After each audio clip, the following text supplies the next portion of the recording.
Story time na punta guys. So maayong adlaw sa inyohang tanan, kung gabi diha sa inyo ha, maayong gabi sa akong mga kauban nga mga YouTuber diha. Daghang salamat sa inyong makananayong suporta sa akong YouTube channel, Charles. So salamat kayo no sa pag-watch akong video. So karon nga taknaa guys, morning mga panahon nga grabe, gusto na ko nga dili gid ko mag-drive kasi mahadlok ko mag-drive, mahadlok ko madisgrasya kasi gikan naman ko na disgrasya. Year 2017, 2018 ba yun? Nadisgrasya ko, di gid may bala ng disgrasya guys. And naabot pa ko sa hospital, then gidala ko sa police station. So daga na kayo experience anang drive nga walay kanang tarong papeles, so wa pa ko lisensya ato nga time sa una.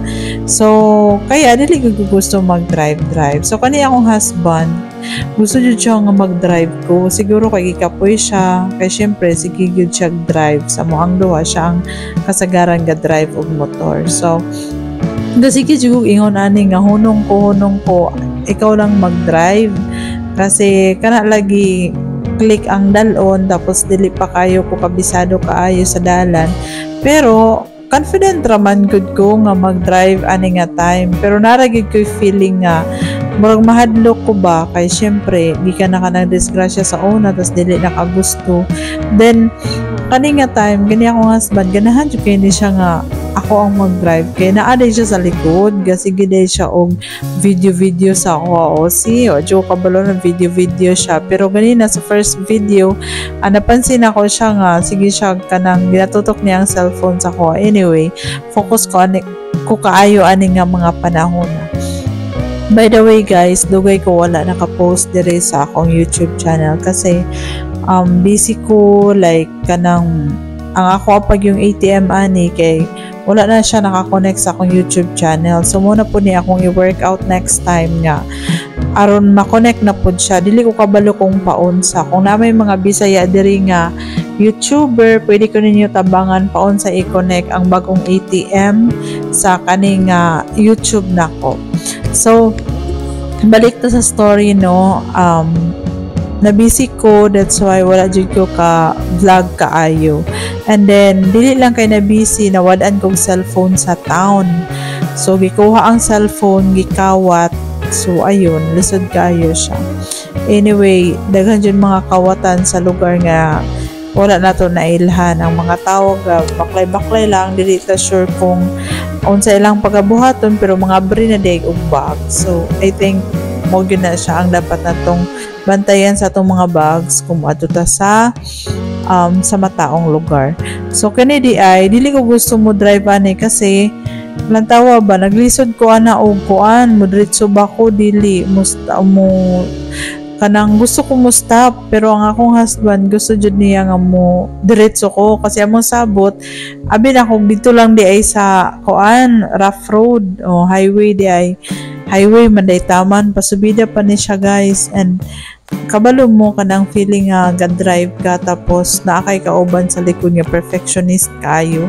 So makulbaan po baya ka mag-drive no, pero lingaw ra pod baya lakay choice. So kailangan man ka i-train, and ayun kailangan man ko magpa-train kay gusto ko magpalit og gusto ko magkuha og driver's license pohon. So mo rin yung lugar nga ganahan lang taon sa mga tao, atuan ni siya og mga turista diri nga lugar. So nindot kay na siya nga lugar dira kay bungtod padulong day mi ani og Malayal. O diba? Ang laag mi ani Malayal. Sige ra mig atuan nig Malayal, usahay dito na mi na mamahaw. Usahay dito mi manihapon, dayon dito na may mga tulog, tas balik na po may pagkaugma sa ministry para dili kayo draining. Muna siya ang way na mo nga kanang dili may madrain sa ministry kasi makadrain po ba ang ministry, pero thankful mi kay God kasi ginataganan po niya og kanang strength to continue to pursue the calling nga iyang kuan sa mo gintrust sa mo. So diri nga time kulbaan ko ani kasi rough road kayo siya, maot kayo ang dalan dayon Sa unahan pa gyud ana naay lalaki mo sulpot. Tas ang lalaki pa jud kay pura pag dili ka dungog og naabay kanang I don't know kung nakadungog ba siya or wala. Pero naa naman ko'y sakyanan good. Madungog ra man gud na nga naay motor niya napod ko'y kasugat. Hapit gud kana nga lalaki o hapit na ko na siya na kuligsan na hapit kaayo. So thankful ra gyud gihapon ko kay in Christ I am kanang safe, and even ang akong husband pod safe ra pod baya. Ang click kasi para sa ko dakuon siya kaysa sa katong XRM. Dati kasi ang akong ginadala XRM siya, so gamay lang siya nga motor, like carry lang siya. So moto akong nasanayan og drive, pero kani nga click burag apikihan man ko ani labi na nga kanang traffic kayo. So medyo dihado pa kayo kung mag-drive labi ng traffic kayo siya kay baka makabangga ko or ako mabanggaan so kailangan pag ako i-try na nga akong self. By the way kini pasubidi na ni siya ko sa akong partner nga pwede siya lang sa mag-drive siya sa ko kaya lagi na ikaw lang good mag-drive siya sa ko kay kung madisgrasya good ta anyway ato maning motor siya sa ko pero back in my mind hindi siya maayo nga kanang magunaw na jud ko nga madisgrasya gid me. So ang akong gibuhat I just gave my best na lang sa kaning pag-drive aron pod makatuon ko paon sa magpasaka, paon sa magpalugsong kasi before man gud ang akong ginaagian kay puro ra siya patag. So dili siya pareha ani nga naitaas, naipalugsong. So dili ka kabalo og naabay mo kalit og sulpot gikan sa unahan o di ba? So nga na ang mag-drive medyo apiki kay siya kasi syempre apiki siya in a way nga dili kaya nga mayaga-yagaan, dili siya kaya nga i-chill lang labi nagbabaye nervyosa kaayo. So kana nga time happy raman ko nga nag-drive ko pero wa ko kagwanta sa unahan ingon nagyud ko nga siya ang mo drive kay syempre dili man siya wala po ko salig sa akong self. Anyway, wala ko salig sa akong self kay mahadlok lagi ko madisgrasya may labi na nga kabalo na mo. So ayun, story time kanang during ani nga time ang ako ang liog di ay kinagsakit, so nagkaluas ko nagsugod siya sakit dili ko kabalo nga bayuok ba mumps or whatever nga kind of sicknesses unsan naa sa akong liog. Pero thankful ko kay nakainom ra ako strepsils after mi nakabalik. By the way nagkuan ra gyud mi ani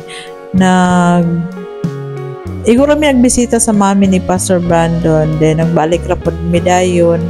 Natulog pa dayon mi didto mga 1 hour, natulog mi, nagrest kadali dayon balik dayon mi. So diri nga time palugsong na ni siya ana ako ang partner nga dili daw pugaon kasi hayaan daw nga gunitan na ako ang brake, duha ka brake aron kanang di na siya magamit og gasolina pero late pag yun ako nahibalaan paunsa siya actually dira sige pagtingog ang motor pero siya kung mo drive ganin na siya palugsong di na kay na magtingog ang motor pero di nga time gatingog ang motor di pa man gud ako gets gina-instructionan ko niya diya paunsa ingana pero tungod sa kong kakulba syempre di pa man kay ko kabalo jud paunsaon ang manubela pero late na ako na siya na-realize ngayon ato di ay dito pa sa unahan nga tama di ang ingon dapat di ay dili pugaon para makadagan siya nga dili siya magamit og gasolina. So late na ako siya na gets. So diri nga time di ay daghan kay na disgrasya diri ang mga sakyanan nga dagko mga dili naka-hold ang ilahang mga brakes. So daghan na disgrasya ani kasi palugsong manggod kaayo siya. Pero nakanindot during ani nga time nasing palugsong siya kanang init ba dili siya ulan. dili siya kaayo slidey. Thankful lang pud mi sa Ginoo. Actually diri na ako siya na-gets paun sa mag-drive nga dili magdala ay dili apilan og gasolina kanang magtingog ang motor. So hayaan lang daw nga makababa na nga kanang diha pa gamit ay sana pugaon. So diri pa na ako na-gets. Diri pa gid nga tayo na ako na-gets nga ngani lang di ay dapat gid dili siya tandugon. Dapat dili siya pugaon. Hayaan daw siya nga muhunong bago kanang gunitan na pod, patingog na pod ana. So sa unahan na banda na ay kanang na bulldozer ba na siya na gaayo og kalsada. Gingnan ako ang partner nga siya na mag-drive kay madlo ko ba baka mahulugan og kanang bato na. Pero gid siya sa wala diretso gid daw ko magunong-hunong kay wala man daw sakyanan nga nagkuan kanang na kasugat gid ako nga dako nga sakyan adira pasus-paspas daw kunoy ko.